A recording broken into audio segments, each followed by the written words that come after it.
तुम्हाला आता जे चॉकलेट्स येत आहेत, चॉकलेट तुमच्या समोर, ते नवीन वर्षानंतर सुंदर रमण साहेब यांच्याकडे आणले आहेत आणि त्यांचा दुसरा एक उद्देश आहे. मीनाताईंच्या वाढदिवसानिमित्त ते देत आहेत असं त्यांचं अनाउन्समेंट आहे. मिस्टर मीनाताईंचा वाढदिवसानिमित्त रमण साहेब सगळ्यांना चॉकलेट वाटतात. तुमच्याकडे चॉकलेट येत आहेत. मीनाताईंचा 1 तारखेला वाढदिवस होता, सर्वांनी सेलिब्रेट केला. हॅलो, नमस्कार मंडळी. आज आपल्या शोभाताई यांना मी व्यासपीठावर येण्याची विनंती करते. या या.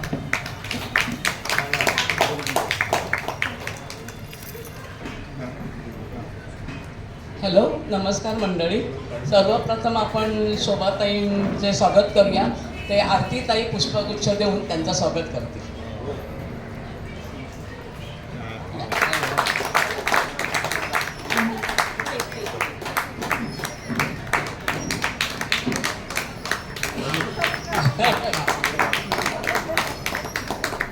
जागर स्त्री शक्तीचा. हॅलो हॅलो, शोभाताईंची ओळख मी काय करून देणार, त्या तर आपल्याच आहेत. अत्रेकट्ट्याला जुळणाऱ्या अशा, अत्रेकट्ट्याच्या जवळ अशा असणाऱ्या शोभाताई सगळ्यांच्याच परिचयाच्या आहेत. तर त्यांच्याबद्दल मला अजून ओळख करून द्यावी अशी काही वाटत नाही, कारण त्यांचं जर ओळख करून द्यायला गेले तर माझ्या हातात बायोडेटा पाहिजे, किती त्यांना प्रशस्ती पत्र मिळाली आहेत काय. त्यामुळे मी आता पुढेच बोलते. शोभाताई आज आपल्याकडे ह्या विषयावर बोलणार आहेत. प्रथम त्या सावित्रीबाई फुले आणि राजमाता जिजाबाई भोसले यांच्यावर बोलणार आहेत आणि जागर स्त्री शक्तीचा यावर त्या व्याख्यान देणार आहे. शोभाताई म्हटलं की आपल्याला सगळ्यांना असा घरच्या म्हणून आनंदच होतो की त्यांनी खूप बोलावं असं सगळ्यांना वाटत राहतं. आणि मला कधी कधी वाटतं की घड्याळाचा काटा तिथेच थांबावा, इतकं त्यांच्या बोलण्यात आपल्याला हे असं आहे. तर आपण आता शोभाताई जेव्हा बोलणार आहेत आणि मला असं वाटतं की त्यांच्या भाषेचं इतकं सौंदर्य आहे की ते आपण मनमुराद घ्यावं, आस्वाद घ्यावा त्याचा, असं मला वाटतं. आणि हा कार्यक्रम आपण सुरू करावा. त्याच्यानंतर मला एक आनंदाची गोष्ट अशी वाटते की योगायोग कसा असतो बघा. शोभाताई आज नवीन वर्षाचा आणि जुळून आलं, आपल्या अत्रेकट्ट्याने त्यांना बोलवलं आणि आपली सुरुवात नवीन वर्षाची शोभाताईंच्या व्याख्यानाने होणार आहे. हा योग किती जुळून आला आहे आणि त्यासाठी मी शोभाताईंना नवीन वर्षाच्या हार्दिक शुभेच्छा आपल्या अत्रेकट्ट्याच्या वतीने आणि रसिक हो तुमच्या वतीने हार्दिक शुभेच्छा देते. आणि त्यांना उत्तम आरोग्य आणि उदंड आयुष्य मिळू दे अशी मी ईश्वरचरणी प्रार्थना करून हा माईक मी त्यांच्याकडे. नमस्कार. आपल्यावर कोणी इतकं छान प्रेम करतं ना, हेच इतकं आनंदाचं आहे. आणि 2026ची सुरुवात अत्रेकट्टा कांदिवली अशोकनगर इथून व्हावी हा मला वाटतं माझ्या आयुष्यातला एक आनंद योग आहे, नाही का. राणे काका, माधुरीताई, योगिनीताई, नितीन सर, रमण सर आणि सगळेजण, सगळ्यांची नावं नाही घेत पण सगळेजण, म्हणजे आर्य चाणक्यनगरमधले सुद्धा इथे ताई आलेले आहेत. म्हणजे सगळ्यांचं इतकं प्रेम मिळणं आपल्याला. त्यामुळे मला एक असं आठवतं की तमन्नाओं की दुनिया हर कोई बसाता है, तमन्नाओं की दुनिया हर कोई बसाता है, पाता वही है जो तकदीर लाता है. मला वाटतं मी तकदीरवाली आहे आणि म्हणूनच मला हे इतके छान काय म्हणायचं, ज्यांचा कान तयार झालेला आहे, अनेक विषय, अनेक वक्ते ऐकून अशांच्या पुढे बोलायला मिळणं हे खरंच भाग्य आहे माझं. आणि मी भाग्यवान आहे याचा नवीन वर्षातला हा पहिला प्रत्यय. खूप छान वाटतं आहे. आणि आज थोडासा काय म्हणायचं, हलका करायचा प्रयत्न करते, तरीसुद्धा थोडासा असा गंभीर विषय आहे. गंभीर असं नाही, पण म्हणजे आपण काय म्हणायचं, मी सांगते की काय मी बोलणार आहे आणि आज बसून बोलते, चालेल ना. सगळ्यांच्या आपल्या परवानगीने बसून बोलते. आपण बघा, स्त्रीची व्याख्या आजवर असामान्य कर्तृत्व गाजवून मनामनात घर केलेल्या अशा ज्या महिला आहेत त्यांची आठवण या निमित्तानं करणार आहोत. आज अगदी रात्री 2 वाजता सुद्धा आपण सुरक्षितपणे घरी येतो, नाही का.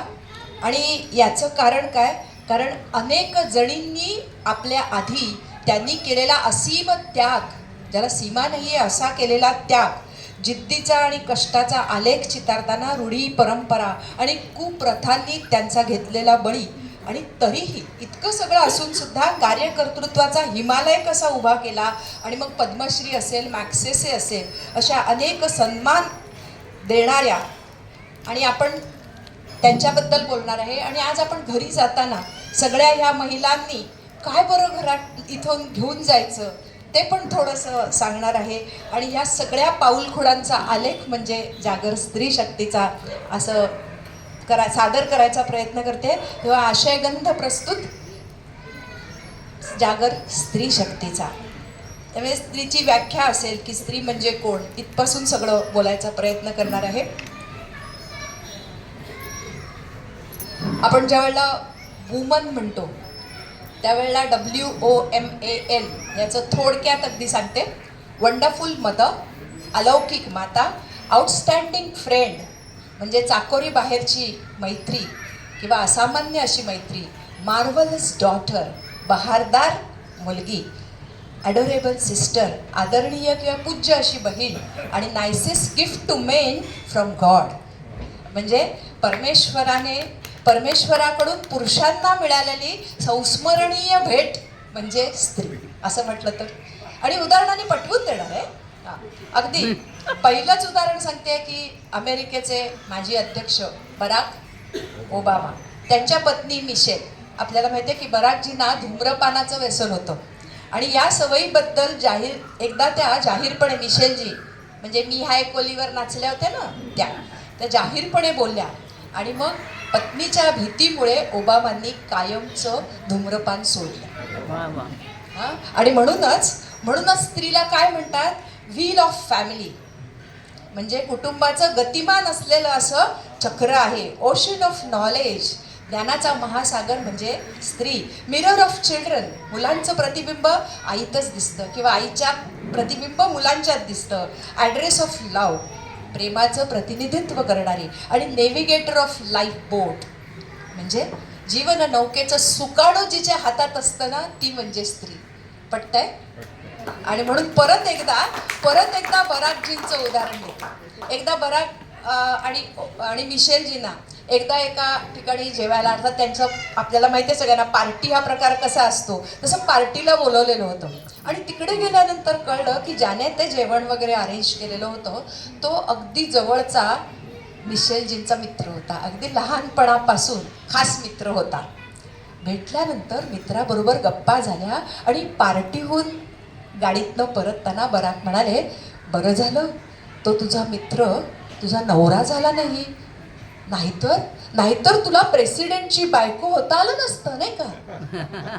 अत्यंत आत्मविश्वासाने मिशेलजी म्हणाल्या, असं काही समजू नका, असं काही समजू नका.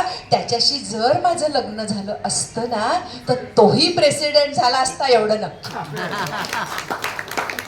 आणि म्हणून मी म्हटलं ना की नेव्हिगेटर ऑफ लाईफ बोट, जीवनाचं सुकाणू जिच्या हातात असतं ना ती स्त्री. आणि हा बरेच विषय सांगायचा प्रयत्न करणार आहे म्हणून अगदी थोडक्यात हा भूतकाळाचा पट मांडणार आहे. आपल्याला माहिती आहे की महिला दिन, आणि आज जे अपेक्षा आहे की सावित्रीबाई फुले आणि राजमाता जिजाबाई यांच्याबद्दल मी बोलण्याच्या ओघात बोलणार आहे. आणि त्याच्याबद्दल मी म्हटलं तर आपल्याला माहिती आहे की आज महिला मुक्ती दिन आहे. तर मुद्दाम सांगायला वाटतं की स्त्रियांचे अधिकार आणि त्यांना सशक्त बनवणाऱ्या ज्या ऐतिहासिक क्षण आहेत त्या प्रत्येक वेळेला तो महिला मुक्ती दिन म्हणून तो साजरा केला जातो. आज आपल्याला माहितीच आहे की राजमाता जिजाबाई भोसले आणि सावित्रीबाई फुले यांची जयंती आहे, सावित्रीबाईंची जयंती आहे म्हणून त्याला मुक्ती दिन असंही सुद्धा म्हटलं जातं.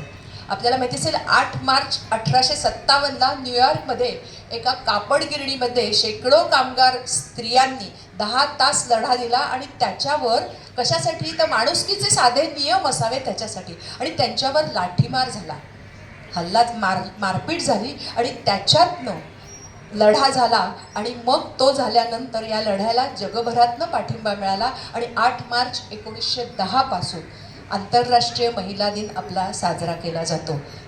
आणि म्हणून अगदी आता थोडक्यामध्ये मी आपल्या सगळ्या पूर्वसुरींची नावं घ्यायचा प्रयत्न करते, थोडंसं त्यांच्याबद्दल एक वाक्यात सांगून. वयाच्या 18व्या वर्षी विजोच्या कल्लोळात विलीन झालेल्या संत मुक्ताई असेल, अगा वैकुंठीच्या राया लिहिणाऱ्या, गणिका ते संत कान्होपात्रा अशी यशाची चढती कमान ठेवणाऱ्या संत कान्होपात्रा असतील. अहो, आयुष्यामध्ये अनेक नातलगांचे मृत्यू असे डोळ्यांनी पाहिलेले आहेत. आपल्या नात सुनांना जिने जिवंतपणी सती गेलेलं पाहिलेलं आहे. आणि असं असून सुद्धा स्वतःच्या कर्तृत्वाने सामाजिक, सांस्कृतिक, पर्यावरण विषय आजही ज्यांचा आदर्श आपल्याला ठेवता येतो त्या मी म्हणते पहिल्या राष्ट्रपती अहिल्याबाई होळकर असतील, किंवा आपल्या पाठीशी आपल्या बच्च्याला, म्हणजे तो पूर्वीच्या त्या सिरियलमधला तो बच्चा नाही ना, खऱ्या बच्च्याला बांधून लढणाऱ्या आणि विशेष म्हणजे माझ्या ज्ञातीच्या असलेल्या झाशीची राणी. आपल्याला माहितीच असेल, तांबे कुलवीर श्रीती नेवाळकरांची कीर्ती, ती हिंद भूमीच्या पराक्रमाची इतिश्रीच झाली. घोड्यावर खंद्या स्वार, हातात नंगी तलवार, खडखडा करीत ती वार, गोऱ्यांची कोंडी फोडीत पाडीत वीर इथे आली. अशी झाशीच्या राणी. आपल्याला फक्त थोडक्यात सांगते, जन्म 19 नोव्हेंबर 1835 आणि त्यांना 42 साली त्यांचा विवाह झाला. 18व्या वर्षी पतिवियोग झाला आणि 12 वर्षाच्या आणि तो मृत्यू पण झाला मुलाचा. पुत्रवियोगही त्यांना झाला, पण त्या दामोदराला पाठीवर धरून त्यांनी युद्ध केलं. त्या झाशीच्या राणी असतील, किंवा अगदी राज्यशकट ओढणाऱ्या आता अहिल्याबाईंचं पण नाव घेतलं. आणि 1877 खाली रमाबाई रानडे यांचं नाव घ्यायला पाहिजे, कारण त्यांचा विवाह न्यायमूर्ती महादेव गोविंद रानडे यांच्याशी झाला. आणि एकदा लग्न झाल्यानंतर न्यायमूर्तींनी विचारलं की माझ्याबद्दल काय माहिती आहे तुम्हाला. त्यावेळेला त्या म्हणाल्या की बघा 1800 साल होतं तेव्हा नवऱ्याचं नाव घ्यायची पद्धत नव्हती. असं असताना त्या म्हणाल्या की न्यायमूर्ती महादेव गोविंद रानडे असं माझ्या नवऱ्याचं पूर्ण नाव आहे. त्यांना इतका आनंद झाला, ते खुश झाले. आणि त्यांनी, त्या अशिक्षित होत्या म्हणून त्यांनी मुहूर्तमेढ, पहिलं शिक्षणाचं काम न्यायमूर्तींनी आपल्या पत्नीला केलं आणि पुढे शिकवलं त्यांनी. आणि स्त्री कैद्यांना त्यांनी शिकवलं आणि कैसरे हिंद असा त्यांना किताबही मिळाला. आणि आज आपण सगळ्या महिला जे मतदान करतो ना, त्याचं श्रेय कोणाला आहे? रमाबाईंना आहे. एकदा आपण त्यांच्यासाठी दाद देऊया.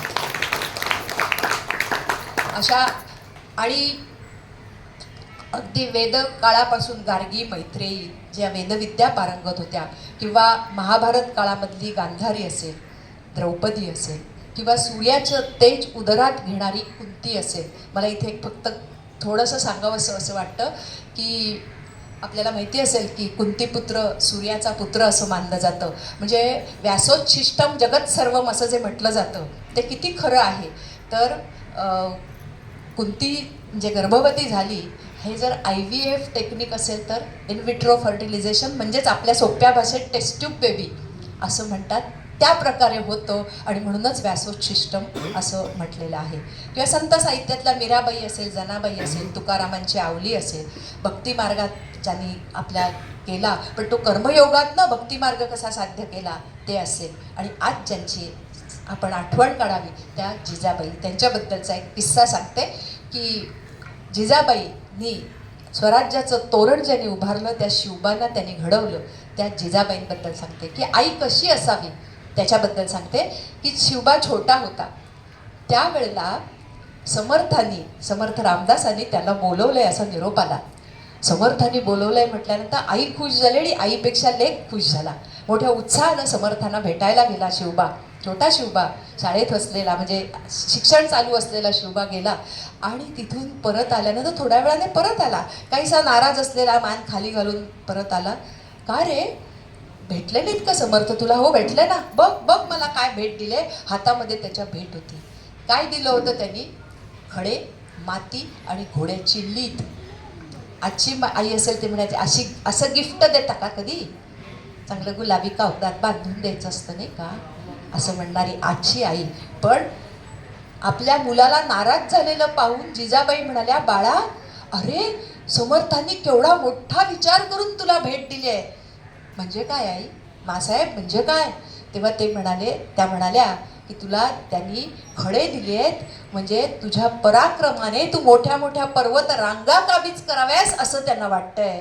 त्यांनी तुला माती दिली म्हणजे नदीच्या काठचे गाळीव प्रदेश, सुपीक प्रदेश तू स्वतःच्या हुशारीने मिळवावेस असं त्यांना वाटतं. आणि हे सगळं मिळवण्यासाठी तुझ्या पदरी घोड्यांच्या पागा असाव्यात म्हणून घोड्याची लीद दिली आहे. केवढा मोठा अर्थ तुला दिलेला सूचक अर्थ त्यांनी दिलेला आहे. बाळा, खूप मोठी भेट तुला समर्थांनी दिलेली आहे. खलील जिब्रान यांनी असं म्हटलंय की आई कशी असते, आई डोळ्याच्या पापण्यांसारखी असते. म्हणजे काय, पापणी डोळ्याचं रक्षण तर करतेच, पण डोळ्यात पाहिलेल्या स्वप्नांना अलगद उमलवायला मदत करते ना, ती आई. आणि म्हणून केवढा मोठा प्रतिकार्थ शिवबांना दिला तो जिजाबाईंनी त्यांना सांगितला. शौर्याची बात केली तर आपल्याला आता आपण झाशीची राणी बघितलीच, हिरकणी असेल, रझिया सुलताना असेल, लोकमान्य टिळक किंवा सावरकरांच्या पत्नी असतील, ह्या सगळ्यांनी जे काही त्याग केलेला आहे ना, तो आपल्या सगळ्यांसाठी खूप मोठा आहे. स्वातंत्र्य लढ्यामध्ये विजयालक्ष्मी पंडित असतील, कस्तुरबा असतील, डॉक्टर ॲनी बेझंट असतील, साहित्यामध्ये जहान आरा असतील, झेबुन्निसा असेल, किंवा अरे मानसा मानसा तुला दिरे न देवानं 2 हात 10 बोटं, पाखरांची कारागिरी जरा बघर मानसा असं लिहिणाऱ्या बहिणाबाई असतील. आधी हाताला चटके तेव्हा मिळते भाकर असं लिहिणाऱ्या, किंवा विधवा आणि परित्यक्तांसाठी काम करणाऱ्या पंडिता रमाबाई असतील. भारताची नायटिंगेल म्हणजे सरोजिनी नायडू असतील, किंवा भगिनी निवेदिता. दीनदुबळ्यांसाठी कार्य करणाऱ्या युगोस्लावियातून भारतात आलेल्या मदर तेरेसा असतील. अशा सगळ्यांची आठवण, किंवा पहिल्या डॉक्टर आनंदीबाई जोशी असतील, किंवा साधनाताई आमटे, डॉक्टर राणी बंग, मेधाताई पाटकर, सिंधुताई, शुभलक्ष्मी पानसे असतील, सुधाताई मूर्ती असतील, Kiran Bedi, Rashmi Karandikar, Mira Borwankar, PT. Usha, Sunita Williams, Kalpana Chawla, motor woman Surekha Yadav, आणि किती किती नावं घ्यावी. जयंत नारळीकरांच्या आई सुमतीबाई असतील, पहिल्या वैज्ञानिक कमलाबाई सोहनी, त्यांची बहीण दुर्गाबाई भागवत, अशा अनेक जणींनी आपल्याला इथे त्यांचं स्मरण करायला हवं.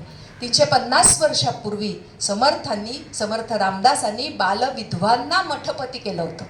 आणि संत वेणाबाई त्याही विधवा होत्या, त्यांना परमार्थ ज्ञान देऊन मठाधिपती केलं. आणि हा इतके वर्षापूर्वीची समर्थांच्या दूरदृष्टीसाठी आपण एकदा दाद देऊया. किती मोठं होतं त्यांचं काम. आणि मुख्य म्हणजे आज आपल्याला सावित्रीबाई फुलेंची आज आठवण करायचा दिवस आहे.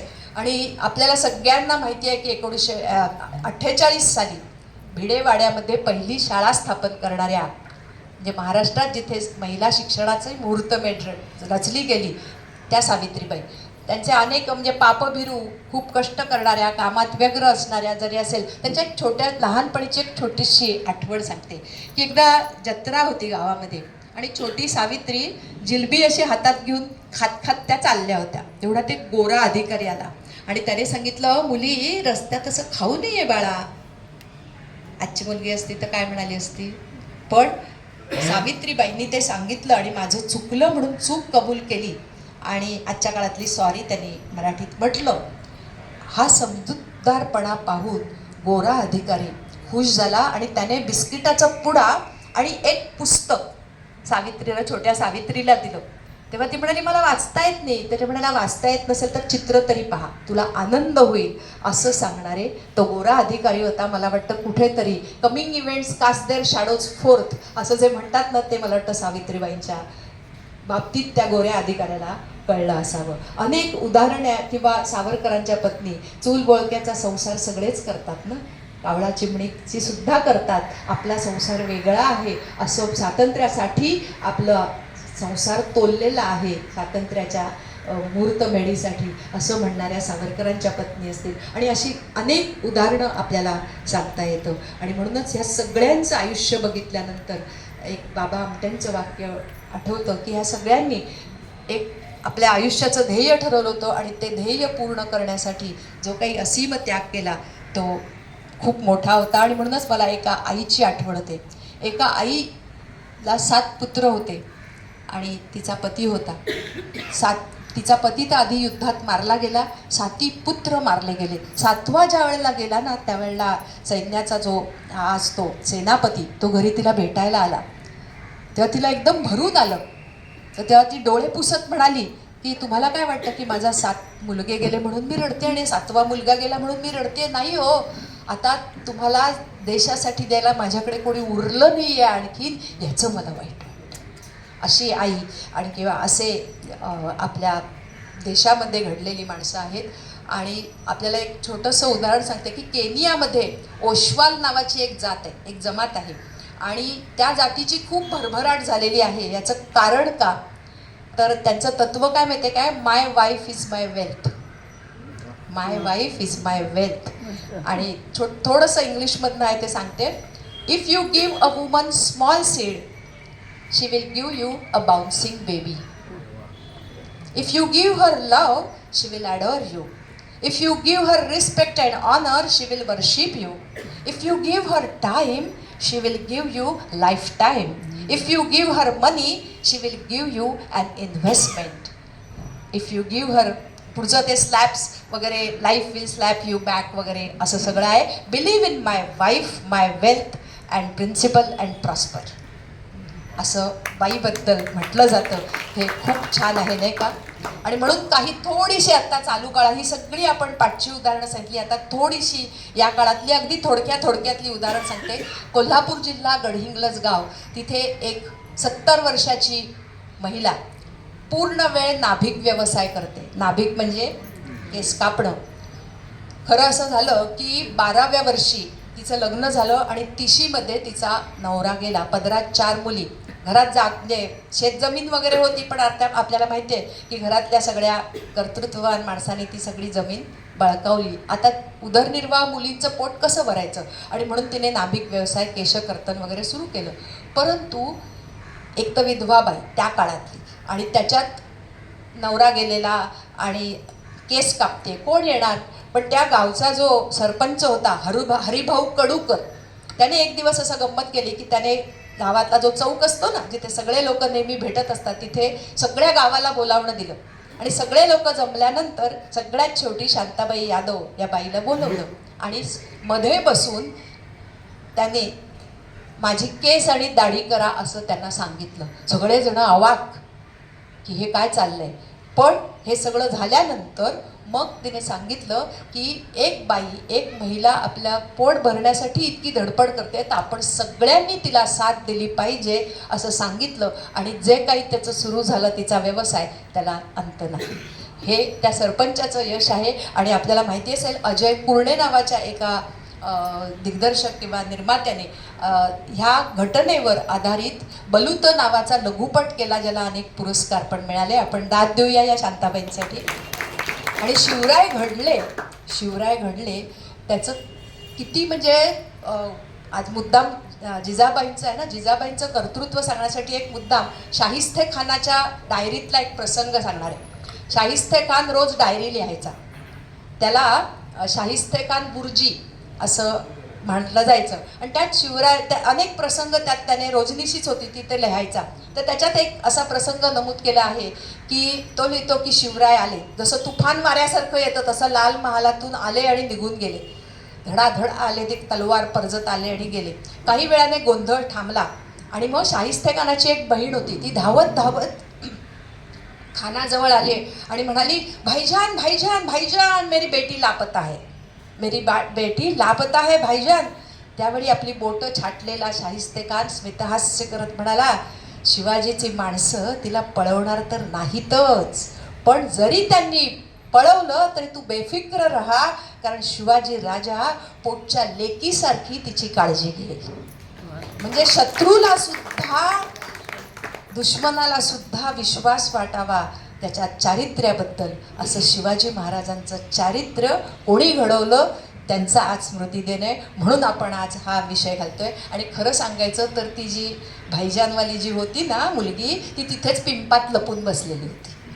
ती नंतर बाहेर आली आणि मग तो सगळा गोंधळ थांबला. पण सांगायचं महत्त्वाचं म्हणजे जो असा राजा घडला तो या माथेमुळे. आता एका बाईंचं उदाहरण सांगणार आहे, घडलेलं आहे. अर्थात हे सगळे प्रसंग सांगते ते मी घडलेले आहे. पुण्याची ही महिला आहे, कला पदवीधर म्हणजे आर्ट्स ग्रॅज्युएट होती ती. आणि 35व्या वर्षी तिची आई खूप आजारी पडली आणि निदान होईना की नेमकं काय झालंय वगैरे वगैरे. त्यावेळेला बाईंनी ठरवलं की आपण डॉक्टर व्हायचं. आणि तिथे त्यावेळेस गुगल वगैरे काहीच नव्हतं. तिने खूप प्रयत्न केले, 12वी सायन्स परत द्यायला लागलं वगैरे वगैरे. आणि एवढं करून नंतर तिला प्रवेश मिळाला तो फिलिपाईन्सला. 36 तास हॉस्पिटलमध्ये ड्युटी करायला लागायची. आणि एवढं केल्यानंतर ही जी तिथली सगळी जी बरोबरची लहान मुलं होती ना अभ्यास करणारी, ती सगळी घरी जायची शनिवार रविवार आला की. मग मी काय, ह्या बाई म्हणाल्या मी काय करणार. आणि म्हणून त्यांनी फ्लाईंग क्लबला, फ्लाईंग स्कूलला नाव घातलं. आणि विशेष म्हणजे त्या पायलट झाल्या. आणि स्वतः विमान उडवून मनिलाला, विमान स्वतः उडवून, खराब हवामान असताना सुद्धा विमान उडवून मनिलाला परीक्षेच्या, फ्लाईंग स्कूलच्या परीक्षेला, म्हणजे पायलट होण्याच्या परीक्षेला गेल्या. आणि नंतर सायकल, रिक्षा, जे काही वाहन मिळेल ते पुढपर्यंत तशा गेल्या. म्हणजे ह्याच्यात त्यांनी केलं. याशिवाय त्या पियानो उत्तम आणि सतार उत्तम वाजवतात. पदवीधर झाल्या, डॉक्टर झाल्या, वयाच्या 40व्या वर्षी डॉक्टर झाल्या. आणि महत्त्वाचं म्हणजे मेडिकल, इलेक्ट्रॉनिक, कम्प्युटर आणि कायदा आणि सतार आणि पियानो या सगळ्यामध्ये तज्ज्ञ असलेल्या या बाई आता त्यांनी 1000 झाडं लावली आहेत. आणि कमी तणाचं, म्हणजे याला काय म्हणायचं, ऑर्गॅनिक शेती म्हणतात ना, त्या करतात. रिसायकल, रियूज आणि रिड्यूस या त्रिसूत्रीवर आधारित असं ते काम करतात. 42व्या वर्षी डॉक्टर झालेल्या पुण्याच्या शारदा बापट यांची ही कथा आहे. अभिमान वाटावा असं हे सगळं व्यक्तिमत्व आहे. अशी अनेक आहेत, त्यातली फक्त निवडक सांगायचा प्रयत्न करणार आहे. आता सांगणार आहे मी, मगाशी मी म्हटलं तसं की हे सगळं मिळवण्यासाठी, म्हणजे आत्ता फिलिपाईन्सला जाऊन एवढं शिक्षण घेण्यासाठी आपल्या पूर्वज महिलांनी काय सोसलंय ह्याच्याबद्दल अगदी थोडक्यात सांगायचा प्रयत्न करते. म्हणजे पारंपरिक पुरुषी वर्चस्व कसं होतं हे आत्मचरित्र, अनेक स्त्रियांची आपल्याकडे आत्मचरित्र आहेत. आणि त्यात ते वाचल्यानंतर खूप काही त्यावेळचा काळ प्रतिबिंबित त्याच्यामध्ये होतो. त्यातली काही उदाहरण सांगायचा प्रयत्न करते. 1873 ते 1936चा काळ असलेल्या लक्ष्मीबाई टिळक यांचं आत्मचरित्र कोणाला आठवत असेल तर स्मृतिचित्रे. आणि ते मला वाटतं शाळेत काही त्यातला पाठ्यांश असायचा. नावा टिळक, रेवरंड टिळक यांच्या त्या पत्नी. आणि त्या 6 वर्षाच्या असताना त्यांचा विवाह झाला. आणि टिळकांना असं वाटलं की मुलीला आता, म्हणजे आपली बायको झाली, हिला काही येत नाही तर आपण शिकवलं पाहिजे. आणि म्हणून त्यांनी व्याकरणाचे मोठे मोठे ग्रंथ ठेवले समोर आणून आणि शिकवायला सुरुवात केली. आता 6 वर्षाची मुलगी आहे, तिला विचारलं शब्द म्हणजे काय.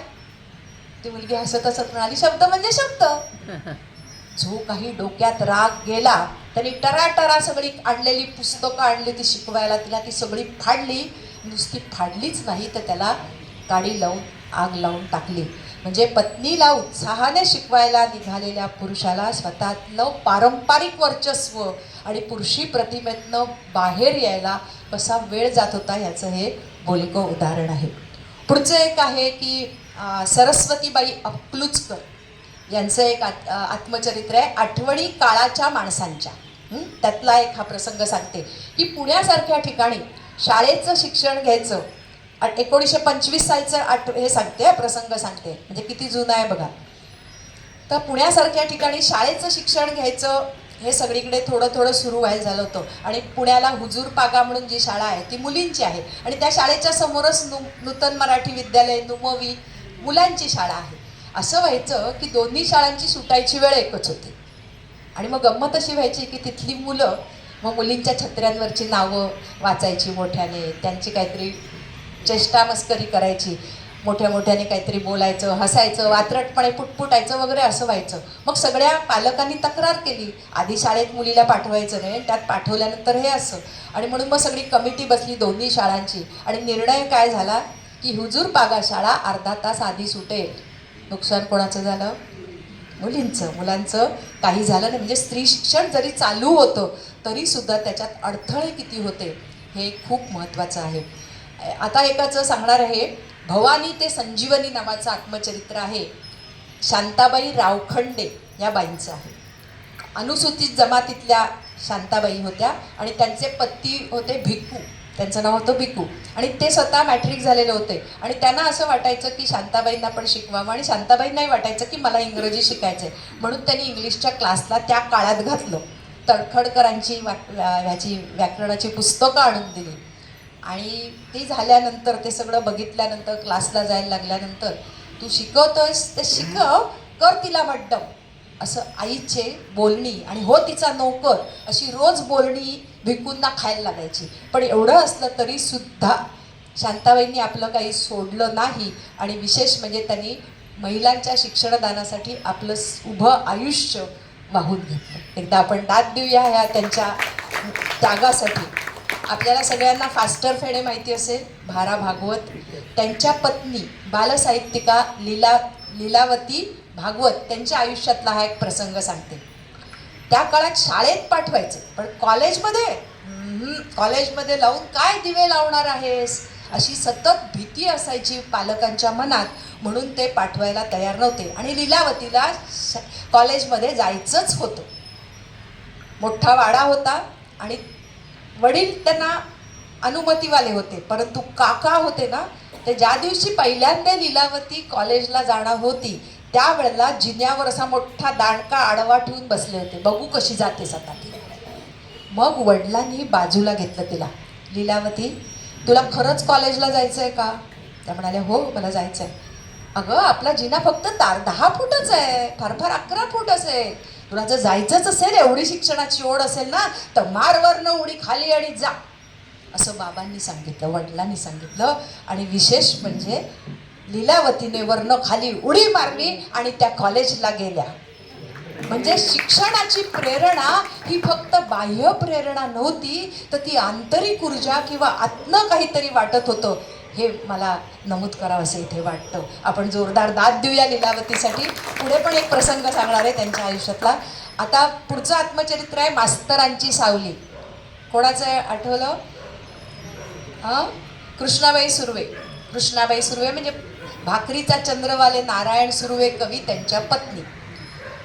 ज्या वेळेला म्हणजे त्यांनी स्त्री संवेदनाचा मोठा पैस आयुष्यामध्ये अनुभवला आणि ज्या वेळेला त्यांचं मुलाचं लग्न ठरलं त्यावेळेला सगळे विधी करू दिले, पण शेवटचा जो विधी असतो ना सप्तपदीतला, काय असतो? सहाणेवर पाय ठेवायचा. तर तो त्यांनी सुनेला करू दिला नाही. याचं कारण का? तर जर त्या दोघांचं पटलं नाही तर त्या कृतीची बांधिलकी राहता कामा नये, की त्या प्रथेची बांधिलकी राहता कामा नये, म्हणून त्यांनी तो सहाणेवर पाय ठेवून शपथ घ्यायचा जो विधी असतो तो करू दिला नाही. म्हणजे एका स्त्रीने दुसऱ्याला स्त्रीला समजून घेणं जे काय आहे ते कृष्णाबाईंनी दाखवलं. यासाठी आपण दाद देऊया त्यांना. परंतु अशाही स्त्रिया होत्या की यमुनाबाई खाडीलकर, त्यांचं पटावरील प्यादी नावाचं म्हणजे नाट्याचार्य खाडीलकरांच्या या सूनबाई, त्यांना 16व्या वर्षी आपल्या सासूबाईंनी स्वयंपाक शिकवला, व्यवस्थितपणा कसा, नीटनेटकेपणा कसा हे शिकवलं. म्हणूनच माझं कर्तृत्व बहरलं असं त्यांनी प्रामाणिकपणे कबूल करून ठेवलं आहे. हेही मोठं आहे ना. सुधा वर्दे नावाच्या एक ताई, त्यांचं गोष्ट झऱ्याची नावाचं एक आत्मचरित्र आहे.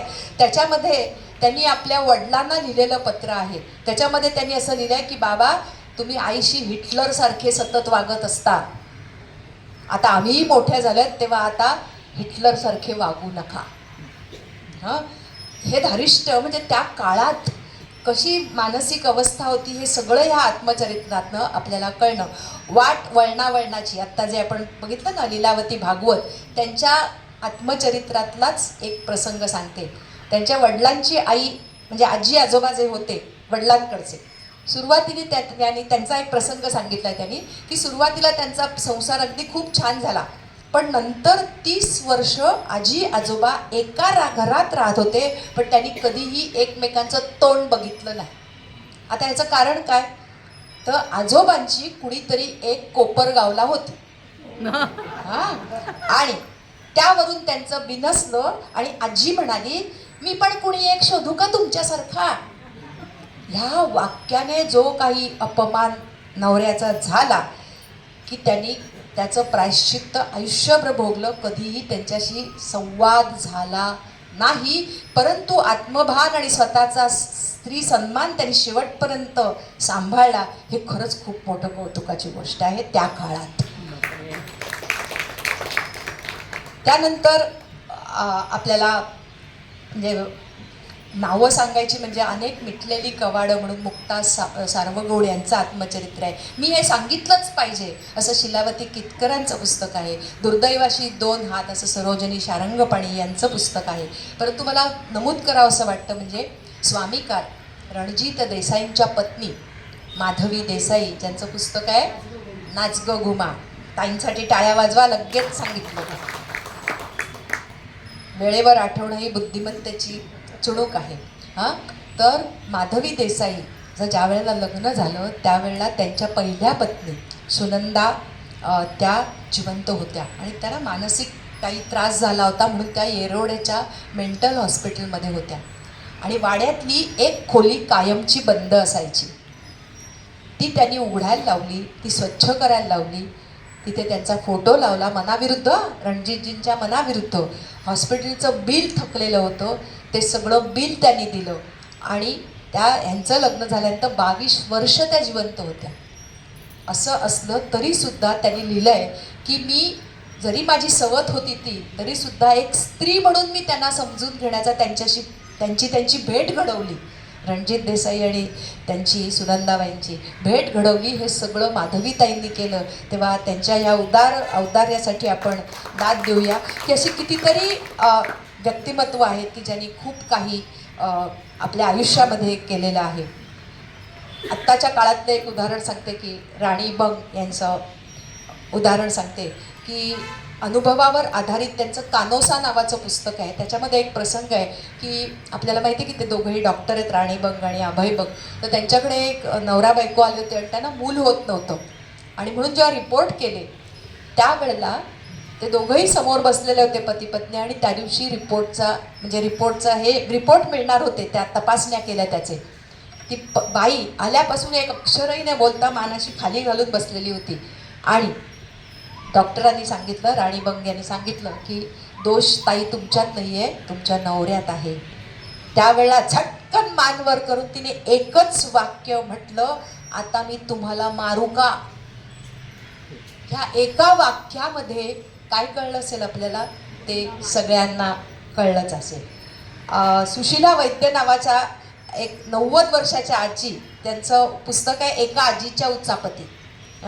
हे पुस्तक आहे आणि वृद्धाश्रमातल्या आजींचं हे आत्मचरित्र आहे आणि त्यांनी आपल्या आत्मचरित्रात नवऱ्याबद्दल लिहिलेलं आहे की संसारात माझी भूमिका कशी माहिती आहे का, टांग्याच्या घोड्यासारखी. बघा काळ कसा दिसतो आपल्याला, तेव्हा टांगा होता, आता कोण म्हणणार नाही ना असं. ते टांग्याच्या घोड्यासारखी, चल म्हटलं की चलायचं, थांब म्हटलं की थांबायचं. अशा अनेक आठवणी आपल्याला दिल्यात. आपल्याला सगळ्यांना माहिती आहे की ज्योत्स्नाबाई भोळे, त्यांचे पती केशवराव भोळे, त्यांचं पुस्तक आहे तुमची ज्योत्स्ना भोळे नावाचं आत्मचरित्र आहे. त्याच्यामध्ये त्यांनी लिहिलं आहे की तुम्ही लग्न केलं पण नवरेपणा मला कधीच दाखवला नाहीत. आणि असं त्यांनी म्हटलं, म्हणजे केशवराव भोळेंनी असं म्हटलं की तुला येत असलेली कला, तुला येत असलेला अभिनय ह्याला जर मी वाव दिला नाही तर मी परमेश्वराच्या घरी अपराधी ठरेन, एवढं लक्षात ठेव. म्हणजे पती पत्नी एकाच क्षेत्रातले असून सुद्धा कधीही अभिमान त्यांचा झाला नाही, हे त्या काळातलं महत्त्वाची गोष्ट आहे. यानंतर एक 2010 सालची एक सकाळमध्ये, आता हे मी थोडक्यात आत्मचरित्रांचा मागोवा घेतला पण गमतीचा भाग किती पुरुषी वर्चस्व त्या काळामध्ये होतं याचा सकाळ पुणे 20 जुलै 2010ची ही बातमी आहे की कोल्हापूर जिल्ह्यातल्या राधानगरी तालुक्यातल्या घुलेवाडी या गावामध्ये 1 लाख रुपये खर्च करून स्मशान शेड बांधली आणि त्यानंतर गावातल्या 2 महिलांचं निधन झालं, पण ते जुन्याच स्मशानामध्ये केलं. याचं कारण काय, तर जो ग्रामपंचायतीचा सरपंच किंवा जे सगळे सदस्य होते त्यांचं असं मत होतं की त्या स्मशान शेडचं उद्घाटन सगळ्यांना कळलं पुरुषांच्या याने करायचं उद्घाटन त्याचं. अशी बातमी 2010 साली होती. एक वैशाली हळदणकर नावाची बारबाला आहे, त्यांचं एक बारबाला नावाचं आत्मचरित्र आहे. त्याच्यामध्ये त्यांचे वाक्य मी वाचूनच दाखवते. मी स्वतःला कधीच वेश्या समजत नव्हते. माझ्या मनाच्या कोपऱ्यात मी माझी स्वतःची एक हळुवार प्रतिमा जपली होती. बाहेरून कोणी मला किती ओरबाडलं, रक्तबंबाळ केलं तरी माझ्या प्रतिमेला मी जपत गेले एका कलाकाराच्या प्रतिमेला आणि जगताना याच्याचमुळे मला खूप उभारी आली. ही सगळी आत्मचरित्र आणि त्या काळातली पुरुषी वर्चस्वाची उदाहरणं थोडक्यात अगदी मी सांगायचा प्रयत्न केला. आता मी सांगणार आहे की कदाचित आपल्यापैकी काहींना माहिती असेल, बहुतेकांना माहीत नसेल. डिसॅपेरिंग डॉटर्स नावाचा गीता अरवामुदम यांचं पत्रकार होते ते, त्यांचं एक पुस्तक आहे डिसॅपेरिंग डॉटर्स नावाचं, मॅजेस्टिक प्रकाशनाचं पुस्तक आहे. आणि या पुस्तकाचा मराठी अनुवाद सुनंदा अमरापूरकर, म्हणजे मला वाटतं सदाशिव अमरापूरकरांच्या पत्नी, त्यांनी केलेला आहे. आणि विशेष म्हणजे त्याला डॉक्टर APJ अब्दुल कलामांची प्रस्तावना आहे. आता त्यातलं थोडक्यात सांगायचा प्रयत्न करते की 1985 ते 1990 या सुमारास त्यावेळेला उघड झालेल्या काही गोष्टी आहेत. आता मी तुम्हाला त्याची म्हणजे नावं सांगत नाही. कच्छ मध्ये जडेजा जमात, कल्लार, गोंडर अशा सगळ्या जमाती, म्हणजे तामिळनाडू, पंजाब, हरियाणा, महाराष्ट्रातला काही भाग, गुजरात, अशा सगळ्या ठिकाणी बालिका वध करायचा प्रकार होता. आपण सगळ्यांना माहिती आहे, स्त्री भ्रूण हत्या हे सगळ्यांना माहिती आहे. पण ह्या समाजामध्ये सगळे जे खालचे, म्हणजे ज्यांच्या आर्थिक परिस्थिती कमी आहे, ते कसं काय करायचे त्याच्याबद्दल थोडक्यात सांगते की तान्ह्या मुलींना अफू पाजून जिवंतपणीच घड्यात पुरून घड्याचं तोंड लिंपायची परंपरा होती. आणि हा दूध पिठी नावाचा हा जो प्रसंग आहे तो सणासारखा साजरा केला जायचा. त्यानंतर जन्म झाल्याबरोबर व घरी आल्यावर तान्ह्या मुलीला, ते बाळ असतं ना, 2-3 दिवसांनी म्हणजे टॉवेलामध्ये टर्किशच्या ओल्या कच्च टॉवेलमध्ये गुंडाळून ठेवायचं आणि मग थंड पाण्यात ठेवायचं. न्यूमोनिया होणारच, मग डॉक्टरकडे न्यायचं आणि न्यूमोनिया झाला की वाटेत फेकून द्यायचं आणि घरी यायचं. न्यूमोनियाचं सर्टिफिकेट मुलीचं मिळायचं. जन्मलेल्या पोरीच्या तोंडात थोडी दारू घातली की ते मूल नक्कीच मरतं. किंवा दूध किंवा मध काही चाटवताना त्याच्यामध्ये आपण आता मिळत नाही आपल्याला फारसं, पण सालीसकट असलेला जो तांदूळ असतो, ज्याला भातगोटा असं म्हणतो, पूर्वी निवडायला लागायचं, तर तो भातगोटा त्या दुधाबरोबर घालायचा. म्हणजे त्या कोवळ्या अवयवांना तो कुठेतरी चीर देणार आणि ते बाळ नक्की गतप्राण होणार. कधी आजी आणि आई मिळून नुकत्याच जन्मलेल्या मुलीला कण्हेरीच्या बियांचा किंवा शनिवारी घालतात ना रुई, त्याच्या विषारी रस मिसळायचा, म्हणजे नक्कीच काम होऊन जायचं. जन्मल्यावर चमचाभर एरंडेल पाजवायचं किंवा जंतुनाशकाचे 2 थेंब टाकायचे त्याच्यामध्ये. किंवा पंजाबमध्ये चिखलाने भरलेल्या रांजण्यात तान्हीला पुरुष तोंड लिंपून टाकायचं आणि मग तोंडावर उशी दाबून मारून टाकायचं. भरपूर मीठ घातलेलं पाणी पाजायचं वगैरे वगैरे, अशी सगळी प्रथा होती. ही पैसे नसलेल्यांच्या प्रथा. पण पैसे असलेले लोक काय करायचे, तर जन्माला येण्याच्या आधीच तिला स्कॅनिंग करून त्याची पूर्ण विल्हेवाट लावायची. म्हणजे त्या तामिळनाडू वगैरे तिथे मध्ये परंपरागत पिढीने आलेला पाटा वरवंटा असायचा की ज्या पाटा वरवंट्यामध्ये ती बिया वाटायच्या आणि त्या मुलीला घालायचं. आता हे सगळं कशासाठी एवढं, तर त्या बहुतांश तामिळनाडू वगैरे त्या भागामध्ये हुंडा किंवा आपल्याला माहिती असेल की मुलगी वयात आली की अगदी लग्नासारखा खर्च केला जातो आणि तो सगळा खर्च मुलीने करायचा, म्हणजे मामाने करायचा. आणि एवढे पैसे नसले की त्या लग्न झालेल्या मुलीला कायम लाथाबुक्क्यांनी मारायचं. मग जन्मभर लाथाबुक्क्यांचा मार खाण्यापेक्षा मुलीची वाट लावून टाकायची, हे आयांनी म्हणजे आई जमातीने ठरवलेलं हे. आणि त्याला सिरवरिसाई असं त्याचा म्हणतात की तो म्हणजे जो समारंभ करतात मुलगी वयात आली की वगैरे वगैरे. आणि मग एकमेकांना असं सांगायचं नाही, मग काय म्हणायचं, मुलीला मिलिटरीच्या ताब्यात दिलं म्हणजेच आम्ही तिचा सगळा हे करून टाकलं आणि आलो.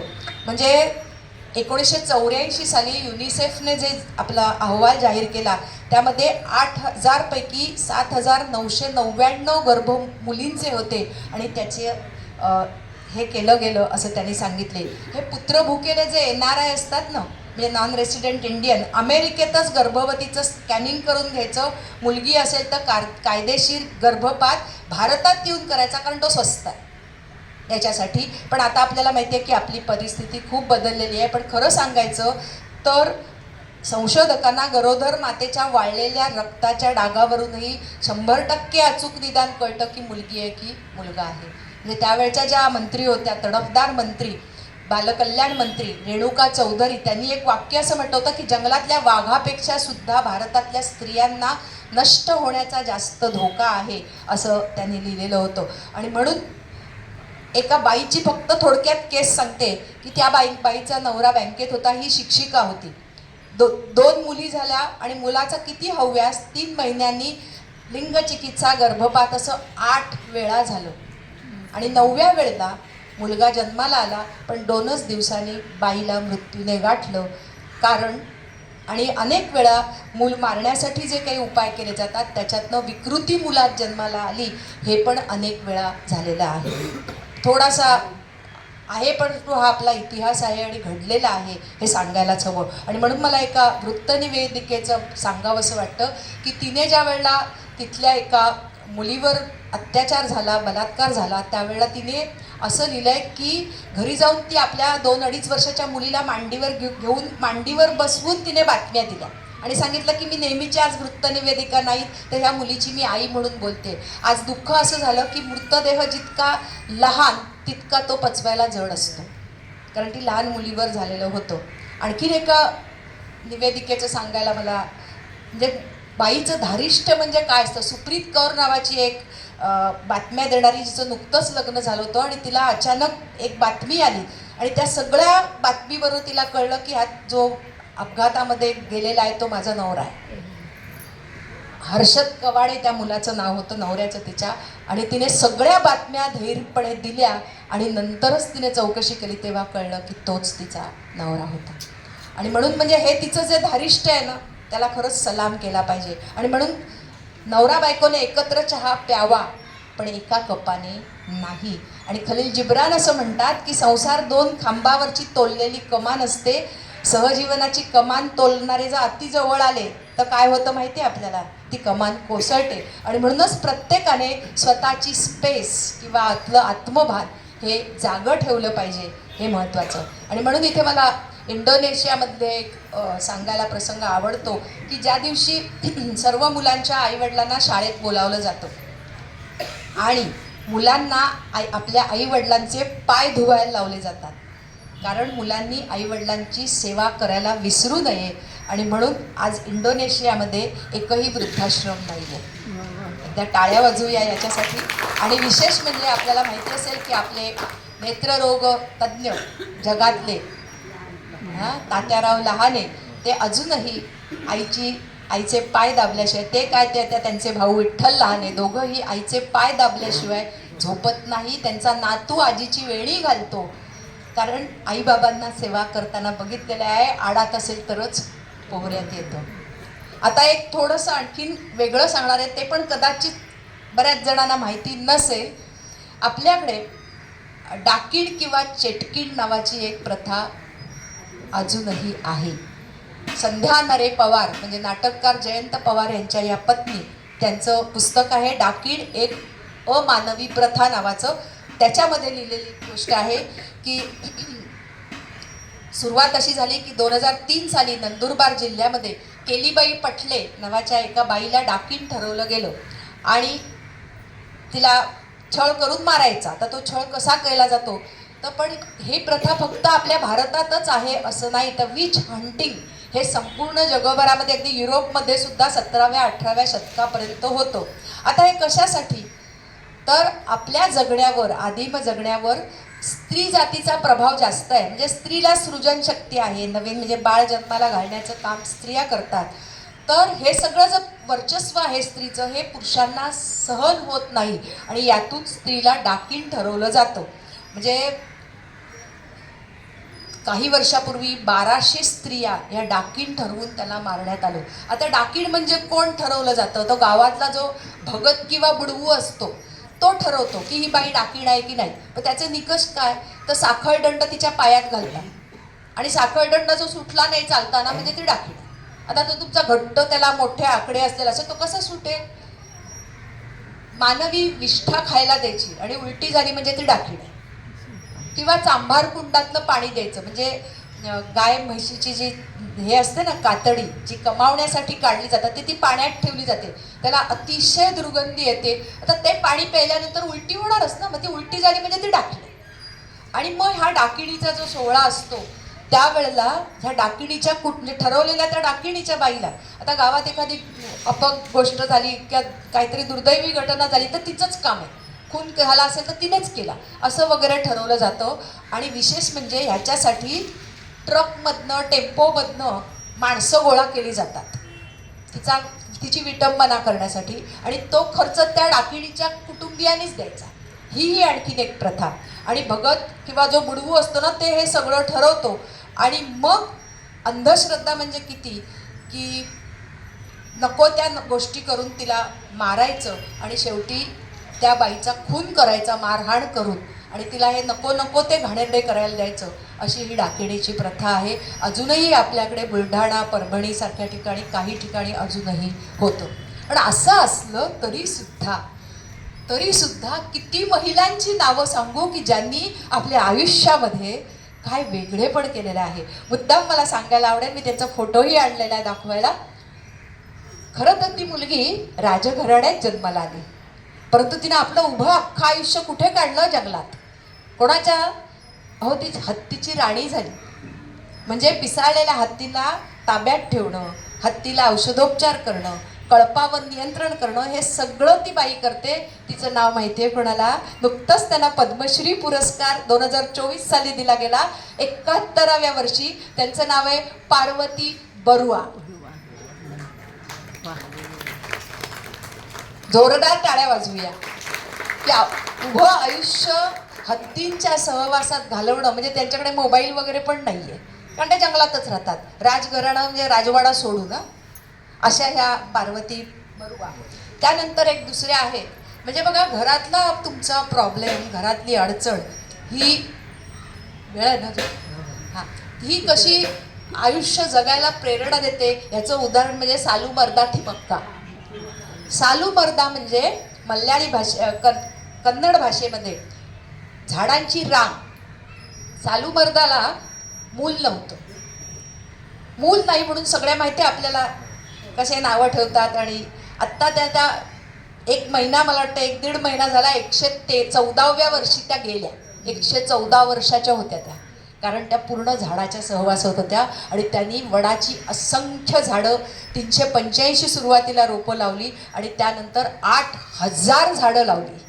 आणि विशेष म्हणजे BBCच्या 100 प्रभावी महिलांमध्ये सालू मर्दांचं नाव आहे. त्यांचाही फोटो दाखवते. आत्ताच त्या 2025ला किती तारखेला गेल्या सांगते, म्हणजे अगदी महिनाभर झाला असेल, 1-1.5 महिना. सालू मर्दा थिमक्का, 14 नोव्हेंबर बरोबर. आता शेवटचं उदाहरण सांगते की आनंद वाटतो सांगायला की आपल्याला माहिती आहे हल्ली आजकाल गाडी चालवणं किंवा 2 व्हीलर 4 व्हीलर चालवणं हे आपल्यासाठी आश्चर्याचं काही गोष्टच नाही आहे. परंतु 72 वर्षाच्या केरळमधल्या राधामणी अम्मा या काय चालवतात असा प्रश्न. जेव्हा लग्न झालं त्यांचं त्यावेळेला त्याचं नवऱ्याचं त्यांच्या मोटर ट्रेनिंग स्कूल होतं. तेव्हा नवऱ्याने सांगितलं, जर तुला तिथे बसायचं असेल, मला मदत करायची असेल तर तुला truck, tractor, bulldozer, JCB, roller सगळं चालवता यायला पाहिजे. आज 72व्या वर्षी राधामणी अम्मा साडी नेसून ही सगळी वाहनं चालवतात. आणि विशेष म्हणजे या सगळ्या वाहनांचे परवाने 11 गाड्यांचे परवाने त्यांच्याकडे आहेत. आणि विशेष म्हणजे आत्ता त्या 72व्या वर्षी मेकॅनिकल इंजिनिअरिंगचा पॉलिटेक्निकला डिप्लोमा करतायत मुलांबरोबर जाऊन. आणि हे बघा दुबईच्या रस्त्यावर सुद्धा त्यांनी चालवलेलं आहे राधामणी अम्मा. किती छान उदाहरण आहेत. एकदा जोरदार दाद देऊया या सगळ्या महिलांसाठी की काय आयुष्यामध्ये, म्हणजे जे आयुष्य मिळालंय त्याच्यात 4 चांद कसे लावायचे याची ही सगळी उदाहरणं आहेत. अगदीच थोडंसं नकारात्मक बोलले होते म्हणून मी आता ही सगळी पहिल्यांदा उदाहरणं सांगितली. आता उदाहरण सांगणार आहे ते परत थोडंसं जुन्या काळातलं सांगणार आहे, नागपूरचं. आणि जे हॉस्पिटल सध्या आपले मंत्री दळणवळण मंत्री नितीन गडकरी यांच्या पत्नी कांचन गडकरी त्या चालवत आहेत. आपल्या वैधव्याचा वाढदिवस साजरा करणाऱ्या कमलाबाई होसपेट यांचं उदाहरण सांगणार आहे. आपल्याला माहिती आहे पूर्वीच्या यमुताई मोहनी हे त्यांचं पहिलं नाव. लहान वयात वडील गेले, 13व्या वर्षी लग्न झालं, पतीचं निधन झालं, मग स्वतःच्या पायावर उभा राहिल्या आणि जिथे 5 खाटांनी हॉस्पिटल म्हणजे प्रसूतिगृह सुरू केलं तिथे आज 150 नाही, आज तिथे जिथे 37 बाळंतपणं होती आज तिथे 3700 बाळंतपणं होतात. आणि विशेष म्हणजे कमलाबाई होसपेटांच्या हाताखाली अनेक स्त्रिया तयार झाल्या. त्यातलं एक नाव आहे देवरुखच्या सावित्रीबाई म्हणजेच इंदिराबाई म्हणजेच मावशी हळबे. माहिती असेल आपल्याला, मातृमंदिर ही त्यांची संस्था आहे. आत्ताच मी त्यांच्यावरचं पुस्तक अभिजित हेगशेट्टे यांचं पुस्तक आहे ते मी वाचलं, कारण त्यांना मी भेटायला मध्ये गेले होते रत्नागिरीला. आणि कमलाताईंना जमनालाल बजाज पुरस्कार, पद्मश्री पुरस्कार, रेडक्रॉस पुरस्कार अशा अनेक पुरस्कारांनी सन्मानित केलं आहे. आणि आत्ता ज्यांना आपण बघितलं राधामणी अम्मा त्यांनाही पद्मश्री मिळालेलं आहे.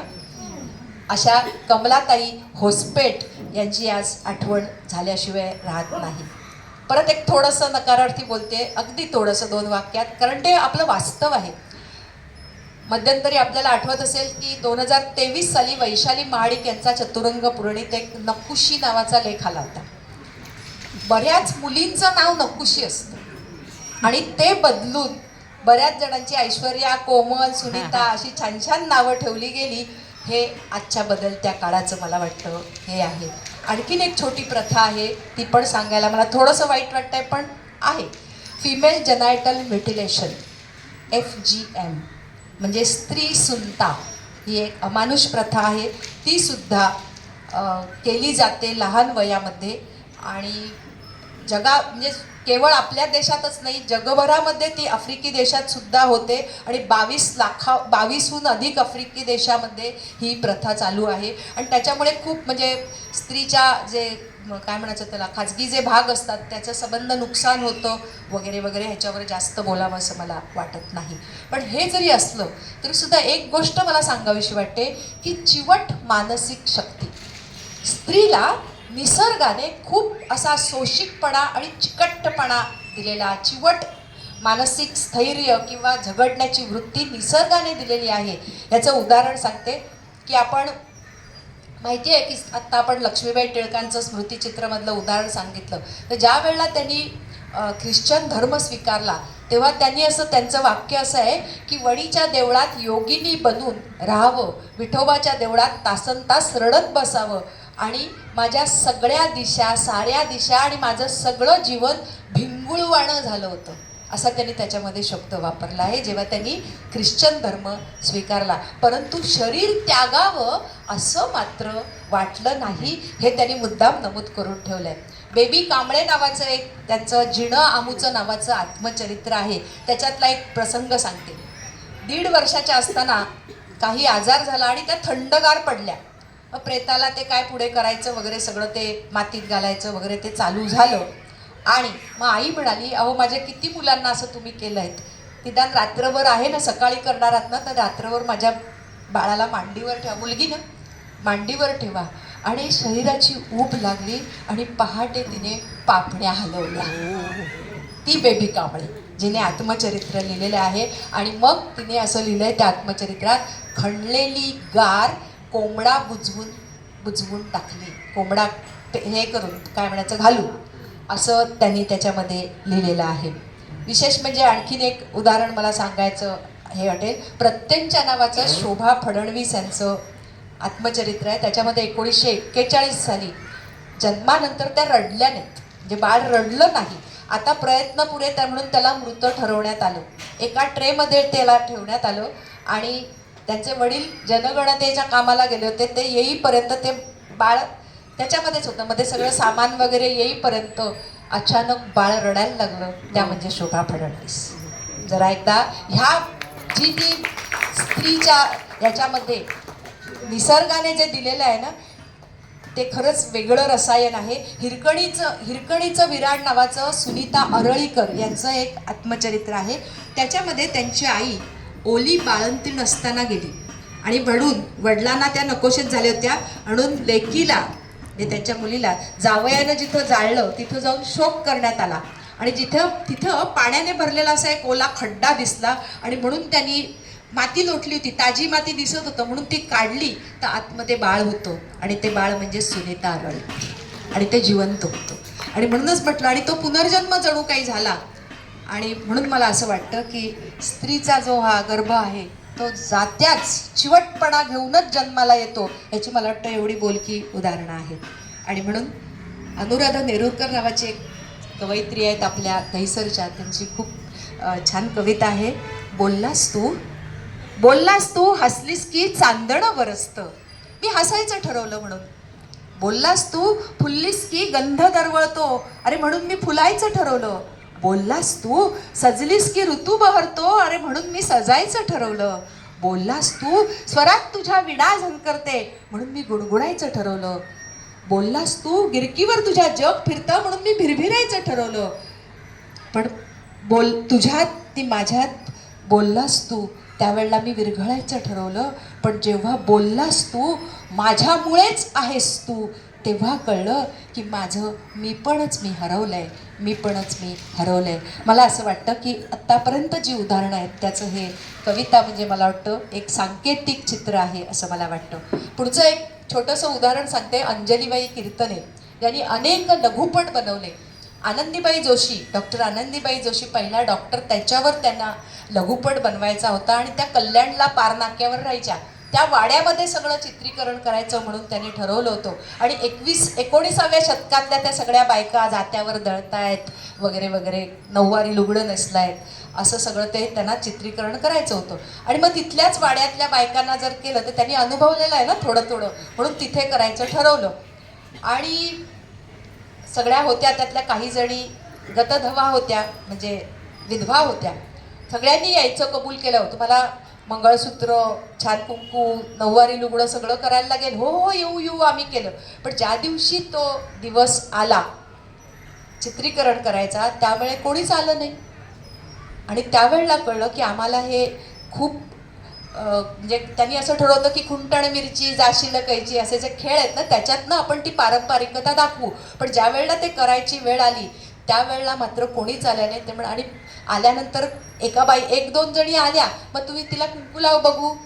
ही आम्ही नाही लावणार कुंकू म्हणून ज्या पळून गेल्या त्या परत आल्याच नाही. म्हणजे जरी मानसिकता बदलायचा प्रयत्न झाला तरी सुद्धा प्रत्यक्षात मात्र बदल होऊ शकत नाही, हे सगळ्यात महत्त्वाचं आहे. पुढच्या एका बाईचं उदाहरण देणार आहे. ते सगळ्यांना माहिती आहे, डॉक्टर माधुरी कानेटकर. बहुतेक सगळ्यांना माहिती असेल. वैद्यकीय महाविद्यालयात MBBS 3 वर्षाला पहिला क्रमांक, लखनौला लष्करी प्रशिक्षण घेतलं. वैद्यक शास्त्रातली अवघड शिशुरोग तज्ज्ञ MD पेडियाट्रिशियन ही परीक्षा पास झाल्या. आणि नेफ्रॉलॉजीचं प्रशिक्षण दिल्लीच्या AIIMS मधनं घेतलं.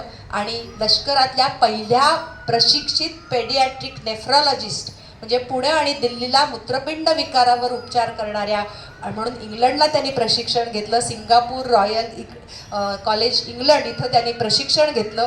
आणि विशेष म्हणजे त्यांनी अनेक पुस्तकांचं लेखन केलेलं आहे.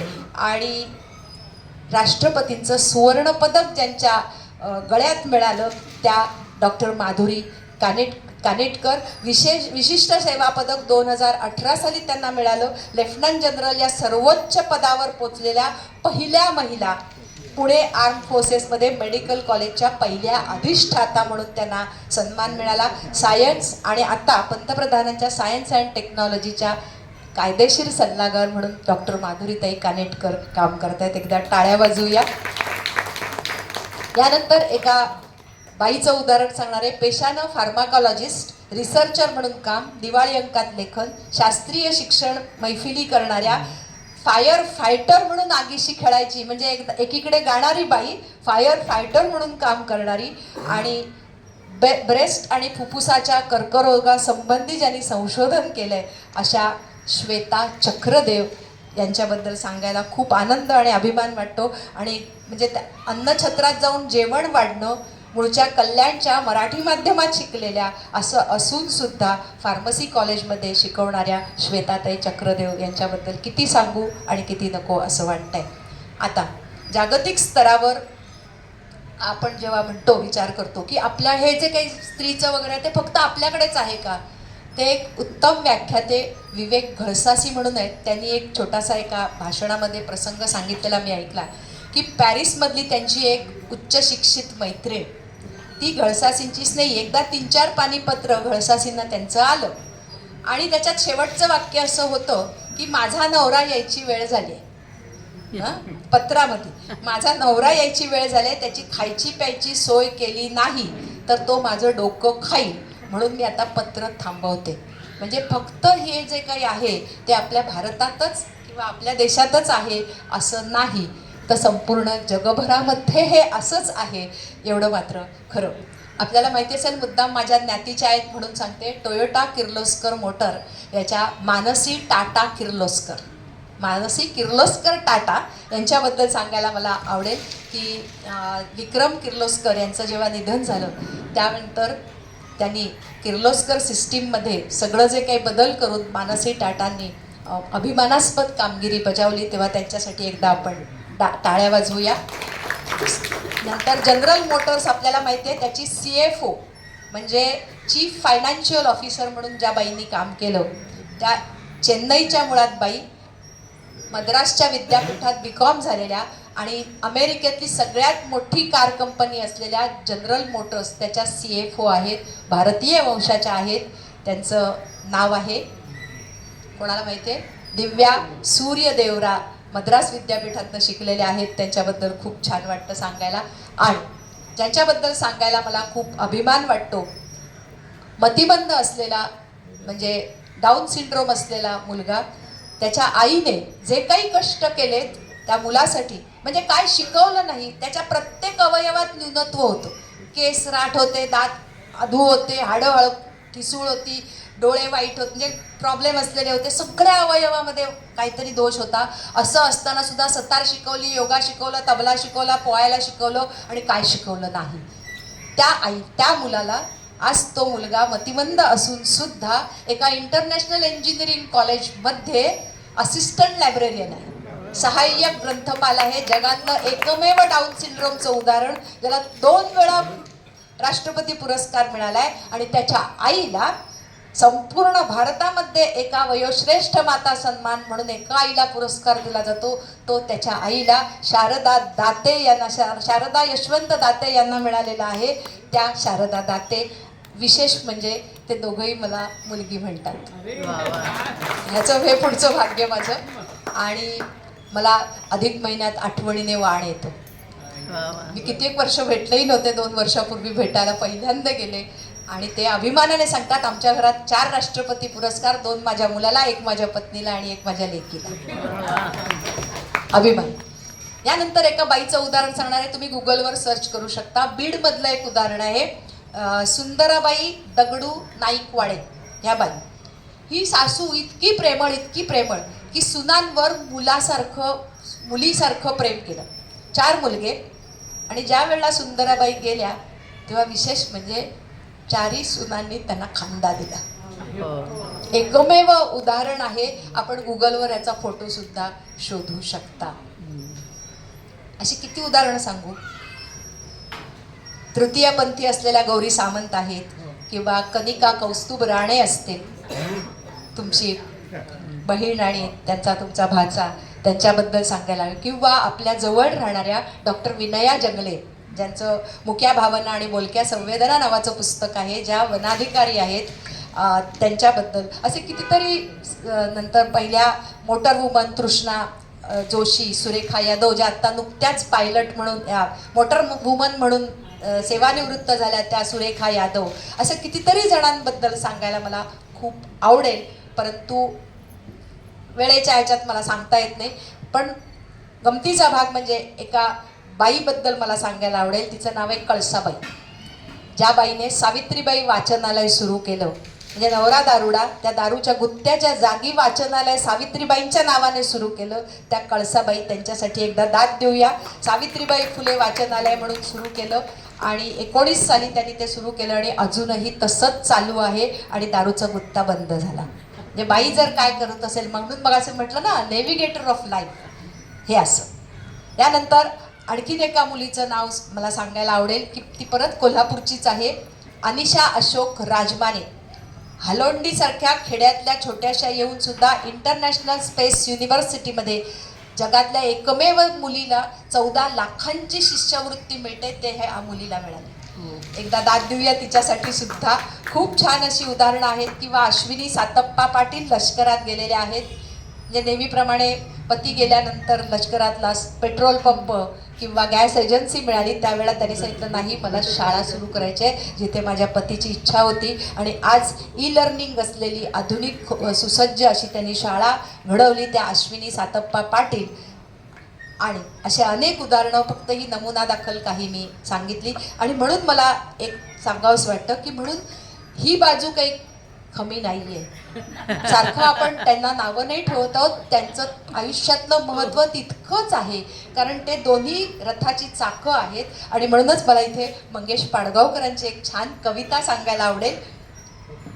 कसं असतं, किती प्रेम असतं आणि कसं सांभाळून घेणं असतं. म्हणजे प्रत्येक वेळी काय विरोधच करणारे नवरे असतात असं नाही. माझा नवराही त्याचं उदाहरण आहे.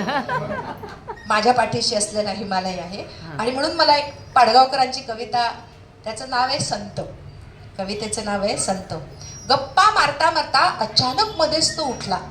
म्हणाला, रंग भरलाय गप्पांना, उठवत नाहीये पण आता उठायलाच हवं. स्वयंपाकाची वेळ झाली आहे, घरी जायलाच हवं. काय, तू आणि स्वयंपाक? हो, तीच तर खरी गंमत आहे. अरे, बायकोला कधीच कुठे जाता आलं नाही, जाता येत नाही. 12 महिने बिचारी संसारात अडकलेली. मी तिला म्हणालो, मोठी मुलगी आणि तू काश्मीरच्या प्रवासाला जाऊन या. धाकटीची 10वीची परीक्षा, घर, स्वयंपाक सगळं मी 15 दिवस रजा घेऊन पाहतो. जात नव्हती, ऐकत नव्हती, घालवूनच दिलं, हातात तिकीट ठेवली. आणि आता त्या दोघी गेलेल्या आहेत सहलीला. थक्क होऊन मी म्हणालो, गड्या, तू तर खरोखरच संत आहेस रे. मोठ्यानं हसून पायात, आता जायचंय ना म्हणून पायात चपला घालता घालता तो म्हणाला, अरे कुठे ते ज्ञानोबा, कुठे तुकोबा, त्यांची किती थोरवी. संत कुठे म्हणतोस मला? पण एक मात्र सांगतो, कोबीची भाजी आणि डाळीची आमटी ज्ञानोबा तुकारामांना आपल्यासारखी जमलाय नाही. इथं त्यांना माझ्यामुळे हारच खावी लागेल. मी चमकून ऐकत होतो. खोटं वाटतंय? तो म्हणाला, खोटं वाटतंय? मग घरी येऊन तू विचारच माझ्या धाकट्या मुलीला, विचारच माझ्या धाकट्या मुलीला. मला म्हणताना सुद्धा असं रोमांच आले अंगावर, कारण ही बाजू भक्कम असले तरच आपण पतंग हवेत उडवू शकतो, नाही का? फिरकी कोणीतरी धरायला लागते आपली. हां, आणि म्हणून अमृता प्रीतम यांची एक छोटीशी कविता आहे. सांगू की नको? तो फक्त बोलायचा, ती फक्त ऐकायची. एक खेळ सुरू होता बोलण्या ऐकण्याचा. खेळात होत्या 2 चिठ्ठ्या. एकात लिहिलं होतं बोला, एकात लिहिलं होतं ऐका. आता हे प्राक्तन होतं की फक्त योगायोग? तिच्या हाती तीच चिठ्ठी यायची ज्याच्यावर लिहिलं होतं ऐका. ती ऐकत राहिली. कोणाचे तरी हुकूम, कोणाचे तरी उपदेश. बंधनं तिच्यासाठी होती, तिलाच होते सर्व नकार, हेही तिला माहिती होतं. ऐकणं आणि बोलणं या नाहीत फक्त क्रिया. राजा म्हणाला 20 पी, ती मीरा झाली. ऋषी म्हणाले शिळा हो, ती अहिल्या झाली. प्रभू म्हणाले चालती हो, ती सीता झाली. चितेतून आली किंकाळी, अनेक कानांनी ती ऐकली, ती आता सीता बनली. दबले तिचे गाऱ्हाणे, अडकले तिचे शब्द, शिवले गेले ओठ, दाटून आलेला कंठ. तिच्या हाती कधीच लागली नाही ती चिठ्ठी ज्यावर लिहिलं होतं बोला, त्यावर लिहिलं होतं बोला. आणि म्हणूनच अमृता प्रीतम मोठ्या आहे त्याचं कारण इतक्या सुंदर शब्दामध्ये त्यांनी त्या सगळ्या ह्याचं वर्णन छान केलेलं आहे. आता आज आपण इथून जेव्हा घरी जाऊ तेव्हा आपण या वर्गाने काय बरं लक्षात ठेवूया की नुसतंच आपण ऐकायचं सगळं आणि घरी जायचं असंच नाही. महिला सबलीकरण, सक्षमीकरण असं जेव्हा म्हणतो तेव्हा प्रत्येकीने स्वतःला काही प्रश्न विचारावेत. मला बाहेर जायला सोबत लागते का? तू आलीस तरच मी येईन ना, किंवा तुम्ही आलात तरच मी येईन ना, असं आपण म्हणतो का? बँकेचे व्यवहार माझे मी करते का? फ्यूज, नळाचा वॉशर किंवा गॅसचा तो याचा सिलेंडरचा लावता येतो का? बँक खात्यात रक्कम किती? आपला जॉईंट अकाउंट आहे की सिंगल आहे, एकट्याच आहे, हे आपल्याला माहिती आहे का? आपला विश्वस्त नॉमिनी कोण आहे हे आपल्याला माहिती आहे का? भूक लागली तर हॉटेलात जाऊन आपण एकट्या खाऊ शकतो का? स्वतःचे निर्णय स्वतः घेतो की थांबा यांना विचारून सांगते हो असं म्हणतो. प्लंबर, वायरमन, इलेक्ट्रिशियन याचे फोन नंबर आपल्याकडे आहेत का? किंवा hospital, blood bank, police, ambulance यांचे नंबर आपल्याला माहिती आहेत का? नोकरी न करताही पॅन आणि आधार असेल तर एका दिवसात कर्ज मिळू शकतं हे आपल्याला माहिती आहे का? तुमचा वॉर्ड नंबर किती आहे? तुमच्या नगरसेवकाचं नाव काय? त्याचा फोन नंबर काय आपल्याला माहिती आहे का? वाढदिवसाला आपण कधीतरी कोणाला पुस्तक देतो का? किंवा NSC नॅशनल सेव्हिंग सर्टिफिकेट देतो का? कोणत्याही गोष्टीचं स्पष्टीकरण द्यावं लागतं का? आपली इन्शुरन्स पॉलिसी आहे का? मेडिक्लेम आहे का? आणि असेल तर कुठच्या कपाटातल्या खणात ठेवलेलं आहे हे आपल्याला माहिती आहे का? या सगळ्या गोष्टी आपल्याला माहिती असायला हव्यात. आणि म्हणून स्त्रीचं आत्मभान म्हणजे काय? मी असं सांगू नका मी फक्त आमचा उदो उदो करतो. तर स्त्रीचं आत्मभान हा सुद्धा एक मोठा विषय होऊ शकतो. आणि म्हणून एक घडलेलं उदाहरण सांगते. एका मुलीचा विवाह ठरला, मोठं बडं घर याव त्याव सगळं, आणि लग्न ठरल्यानंतर रुखवताच्या वस्तू हे सगळं धडगडा झाला, घराला नवीन रंगरंगोटी झाली, साड्या, कपडे, नवीन भांडी वगैरे वगैरे, जुन्या काळची गोष्ट आहे ना, त्यामुळे ते सगळं ठरलं. आणि तिने तिची सगळी जे काही तिचं जे काही होतं तिचं स्वतःचं म्हणून ते का जुन्या ट्रंकेत ठेवलं होतं. मग घरातले सगळे म्हणाले आता हे सगळं नवीन सामान नेतेस तर ही जुनी ट्रंक त्याच्याबरोबर कुठे नेतेस? नंतर कधीतरी येशील तेव्हा घेऊन जा. आणि ती गेली. बघता बघता पत्नी झाली, आई झाली, कोणाची तरी आजी झाली, नातवंड झाली, सगळं झालं. हे करत असताना गावचा माहेरचा वाडा पाडायचं ठरलं रिडेव्हलपमेंट करण्यासाठी. आणि त्यावेळेला सगळ्यांना दिसलं कारण तिने वरती छान स्वतःचं नाव बिव ठेवलं होतं लिहून. आणि मग त्यांनी सगळं ते पॅक केलं आणि कुरिअरने यांच्याकडे पाठवून दिलं. अरे वा, आज पहिल्यांदा आजीच्या नावाने कुरिअर आलं म्हणून सगळी नातवंड गोळा झाली. गंजलेलं कुलूप होतं त्या ट्रंकेला, ते फोडण्यात आलं. आणि फोडण्यात आल्यानंतर मग आतमध्ये काय होतं? तिची मेडल्स, कप, प्रशस्तीपत्रकं सगळं निघालं. आणि नातवंडांना, मुलाला, सुनांना आश्चर्याचा धक्का बसला. अहो, तिने कबड्डीमध्ये राज्यस्तरावर बक्षीस मिळवलं होतं, गाण्यामध्ये पहिला क्रमांक मिळवला होता, आंतरशालेय बक्षीस मिळवतो, गणितात 100 पैकी 100 मार्क मिळाल्याचं प्रशस्तीपत्रक होतं, अभिनयाचं होतं, धावण्याचं, लंगडीचं, हस्ताक्षराचं, एकपात्री, अशी किती प्रशस्तीपत्रकं आणि किती किती किती काय, फोक डान्समधलं खूप काही होतं.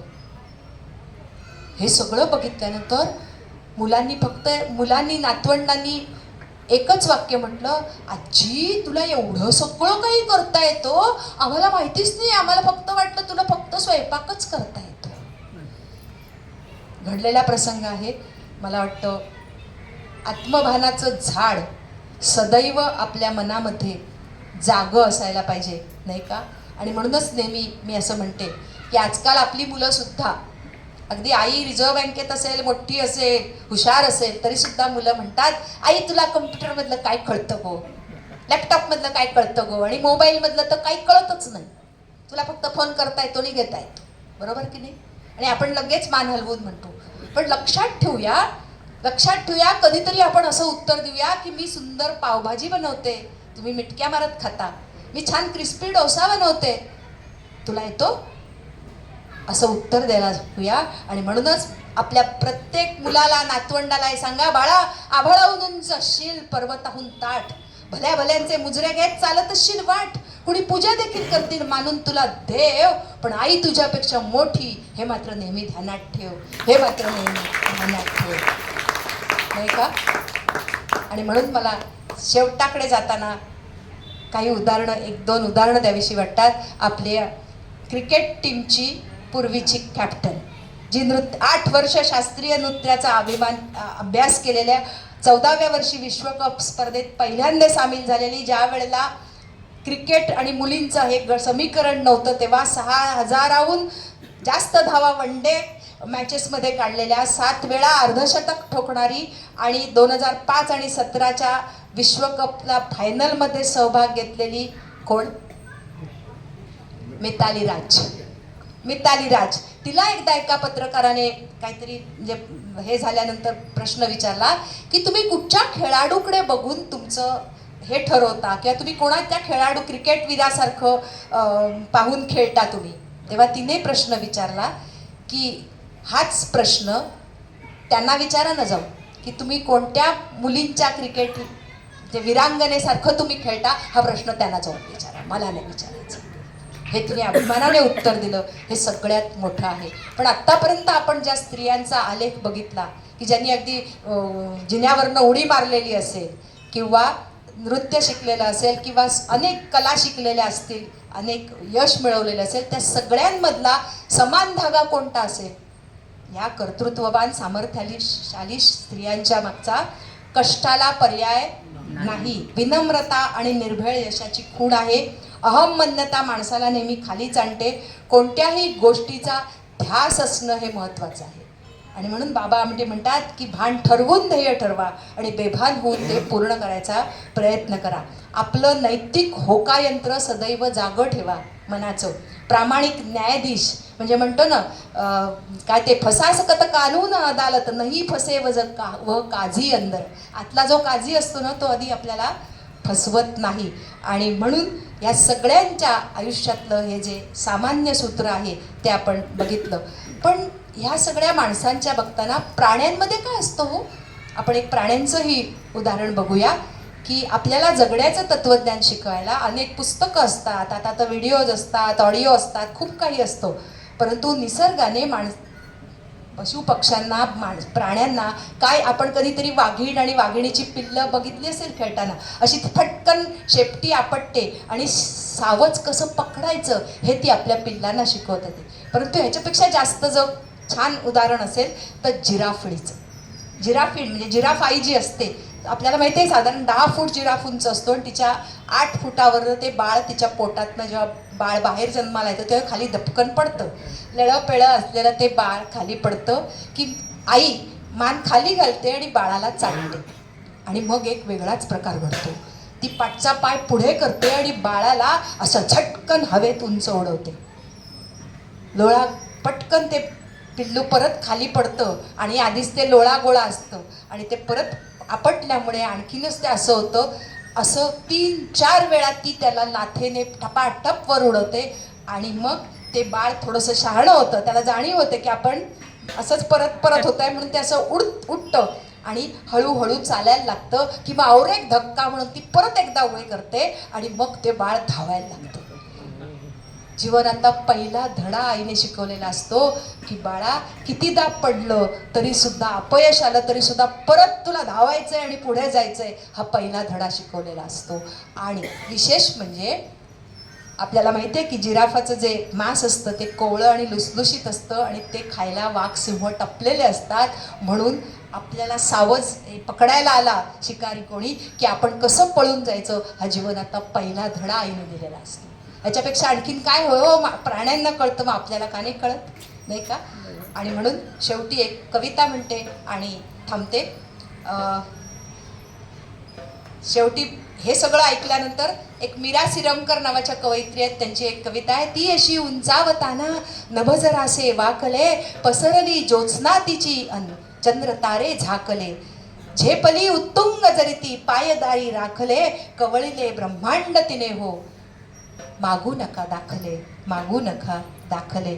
आणि मग निलिमा गुंडी म्हणतात, डॉक्टर निलिमा गुंडी, तिने दूरवर एकटक पाहिलं आकाशाची उंची मोजण्यासाठी नाही हो, अजून किती उंच नेता येईल आकाश याचा अंदाज घेण्यासाठी, याचा अंदाज घेण्यासाठी. आणि म्हणून स्त्री जीवनाचं सार्थक कशात आहे ते शेवटची अनुराधा नेरुरकर यांची कविता म्हणते आणि थांबते.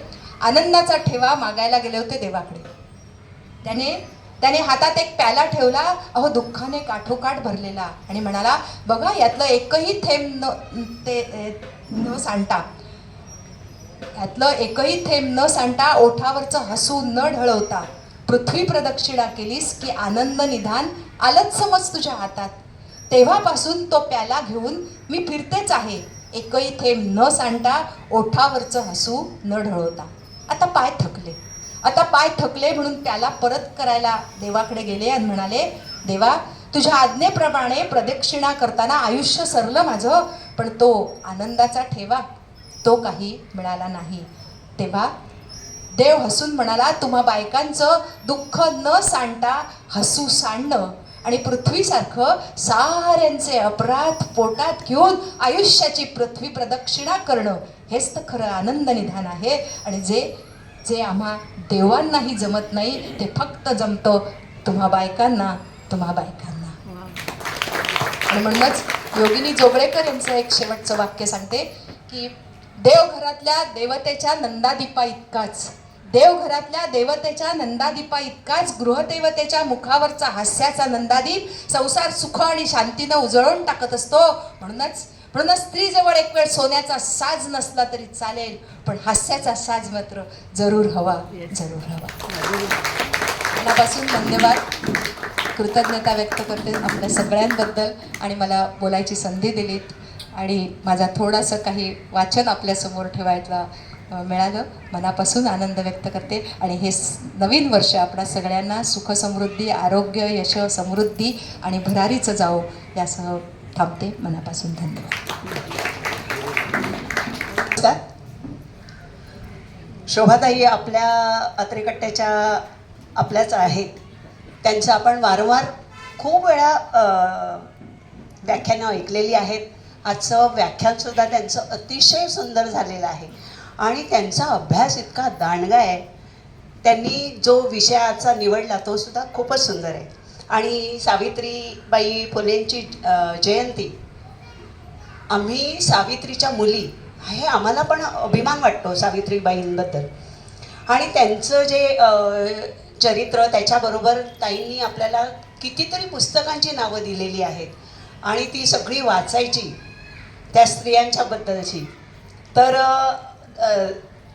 ताईंनी नुसताच इतिहास सांगितला का तर नाही, तर त्याच्याबरोबर आपल्याला विचार दिलेले आहेत, प्रेरणा दिलेली आहे. आणि स्त्रियांच्या बाबतीत आत्मभान स्त्रियांनी कसं राखायचे हे पण ताईंनी सांगितलं आहे. ताई, तुमचे खूप खूप आभार. तुमच्याबद्दल आदर होताच, पण ह्या अजून तुमच्याबद्दलचा आदर दुणावतो आहे. आणि खूपच छान झालं आहे आजचं लेक्चर. आणि मला तर इतकी पुस्तकांची नावं मिळाली आहेत, मी सगळीशी लिहून घेतलेली आहेत आणि ती आता वाचणार आहे. हां, शेअर करणार पुस्तकं सगळ्यांना. आणि ताईंचं तर आता झालेलंच आहे. उदाहरणं तर त्या एवढ्या देतात की आपल्याला आश्चर्यचकित व्हायला होतं, हे त्यांनी मिळवतात तरी कुठून. आणि एका हाती एवढं सगळं, एका लेक्चरमध्ये आम्हाला एवढं ज्ञान मिळतं, एवढा साठा मिळतो आम्हाला. आणि घरी जाताना तुम्ही काय घेऊन जाणार आहात याचा स्त्रियांनी विचार करायचा आहे. आणि त्यांनी पुरुषांचं पण सांगितलं, कारण प्रत्येक स्त्रीची जी असते स्त्री, तिच्या पाठीमागे पुरुष असतो. त्याशिवाय एवढं होऊ शकत नाही. असते बाईकडे पण सहन करण्याची शक्ती असते, कसोटी असते तिची, पण त्याला साथ दिलेली असते. तर ताईंचे खूप खूप आभार. त्यांनी असेच आमच्याकडे येऊन वेगवेगळ्या विषयांवर व्याख्यान द्यावीत. तसेच आपले सगळे श्रोते सगळे इथे आले, त्यांचेही मी आभार मानते. आपल्या सगळ्या संयोजकांचे आभार मानते. आपले कार्यकर्ते, आपण म्हणतो की शनिवार म्हणजे नाकर्त्याचा वार, पण तसं नाही आहे. आमचे सगळे कार्यक्रम असतात ते सगळे शनिवारी असतात ताई. आणि आमचे सगळे कार्यकर्ते त्याच वेळी ही सगळी कामं करत असतात हां. आणि त्यामुळे हे सगळे कार्यक्रम सक्सेस होण्याचं कारण आमचे कार्यकर्तेही आहेत. तर मी आपल्या सर्वांचे आभार मानते आणि कार्यक्रम संपल्याचं जाहीर करते. धन्यवाद.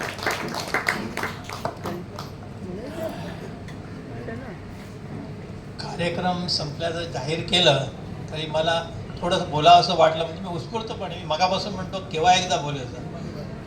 शोभाताईंनी 150-150 नावं घेतली असतील. आपल्या डोक्यात किती आहेत तो भाग वेगळा आहे आणि आवाहन केलंच आहे, तुम्ही जाताना बरंच काय घेऊन जा म्हणून घरी, महिला आणि विशेष. पण ह्या सगळ्या नावांमध्ये मी शेवटचं नाव शोभाताईंचं ॲड करेन.